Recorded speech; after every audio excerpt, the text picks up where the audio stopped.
Hello, ladies and gentlemen. Kava here, coming at you from San Diego, California, on a chilly winter's evening between Christmas and New Year's Eve. And today I'm here to talk about something really special, a single cultivar Kava that is quite difficult to get, actually.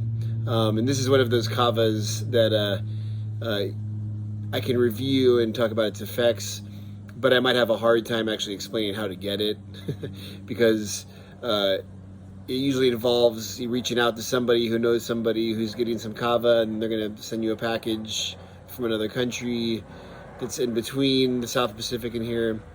But anyways, with no further ado, I'm going to be doing a review of this Kava that came in this big bag here. This is a kilogram of PSL Kava, Palasa, and if you look at the handwriting here, that's a very kind of typical French handwriting. So definitely a Frenchman, and I think I know who put this label on here.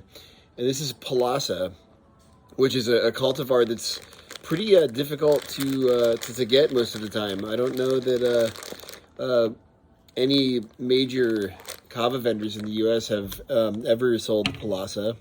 You can get Peril Azul, you can get Beer Car, you can get Kalai, but I don't know that I've ever seen Palasa sold in the United States, aside from Pacific Santo's PSL, Pacific Santo's Kava. Yeah.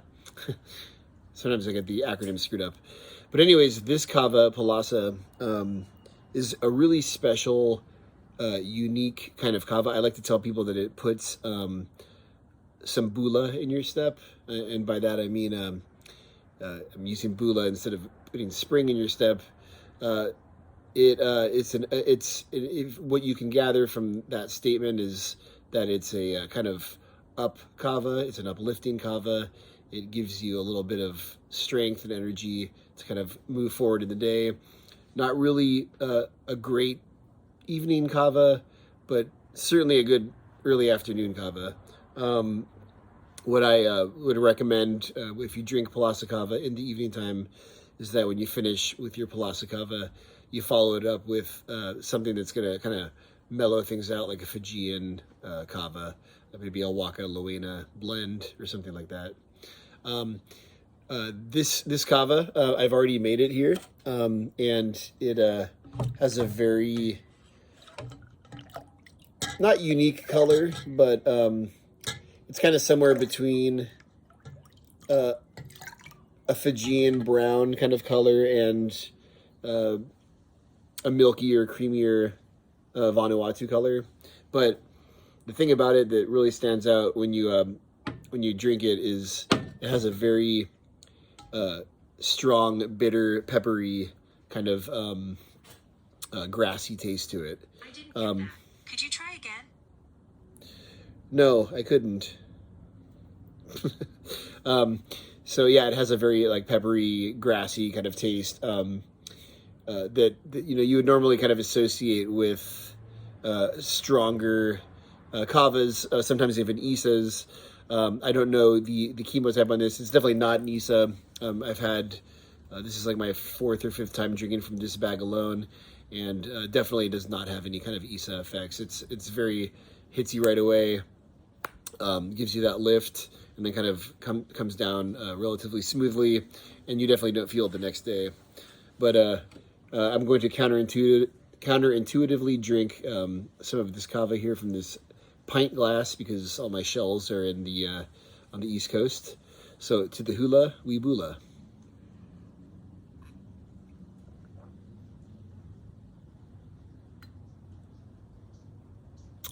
And yeah, just as I described it, very peppery.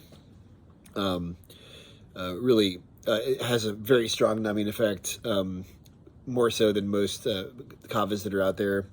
And I know that different people experience the numbing effect differently. Not everybody gets it. Some people kind of lose the numbing effect over time. I know that I have, when I first started drinking Kava, I had a lot of of the numbing effect. But now I mostly get it when I chew kava roots or make like super strong kava, and or when I drink a kava like this that has that kind of extra numbing effect to it. So, those are the basics. It's a PSL kava, excuse me, from Vanuatu, and it's a Palasa, and pretty hard to get. But if you message me, I could try to facilitate your purchase of the PSL. I don't know if I can't promise anything. It's a really great kava. I'm actually gonna let this sit for a while, and then I'm going to try to describe the effects after about 15 minutes. I'm gonna read my book, Hubs of Empire, the Southeastern Low Country and British Caribbean. Very good book. A little bit dry for most tastes, but super interesting for me. So I'm gonna be reading my book. I'm gonna have a couple glasses of this. I'm gonna come back and give some kind of overall thoughts on the effects, kind of as they kind of melt into my bones, which is really kind of the Kava way of doing things. So all right, bula to the hula. I'm gonna throw up some pictures here between videos so that you have something cool to look at, and it creates the illusion of a time gap between between videos. All right, bula.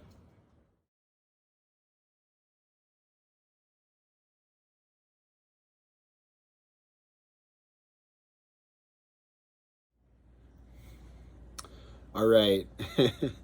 All right, so some final thoughts here on the Palasa, and kind of how it kicks in, how it feels, how the wave rides, for to use a little kind of ocean metaphor. Yeah, so I'd say once when you've had a few glasses of the Palasa, what you get is this kind of bright, happy feeling. It's kind of more of a uplifting, upwelling of happiness from inside, and it really kind of, you feel like you're kind of gliding, and you get a little bit of this dry mouth and some kind of clenching of the jaw, which is, it kind of sounds bad but isn't bad. I don't know how to explain that any further, but it's a very uplifting kava, and you can contrast it with something that's like super mellow, super kind of good for pain and good for sleep, like a Borogu. The Bula Kava House Borogu is a really good go-to for that, like super relaxing, like super sleep promoting type of kava. This is really kind of to contrast that. This is a very energizing, good for sociability, good for sitting around and talking to your friends, and kind of an appetite killer, to be honest. Like, I had an appetite before I sat down to drink this kava on an empty stomach, because you get the best effects on an empty stomach. But now I kind of, like, the last thing I really want to think about is food.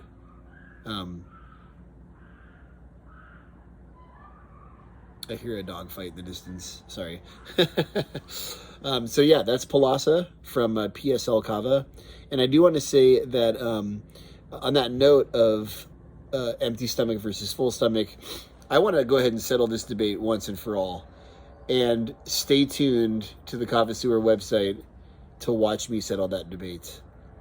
I am going to do some serious research on this topic and drop the final verdict on the empty stomach versus, food in stomach scenario, and how kava affects the kava drinker. All right, so bula to the hula, and keep your eyes open for that lovely new episode of the Kava Sewer that will be coming up sometime in the next few weeks. Probably when I'm back in Baltimore. Definitely when I'm back in Baltimore. All right, bula, and Happy New Year, Happy Holidays. Be peaceful, be loving, keep an open heart, and treat others as you would like to be treated. All right.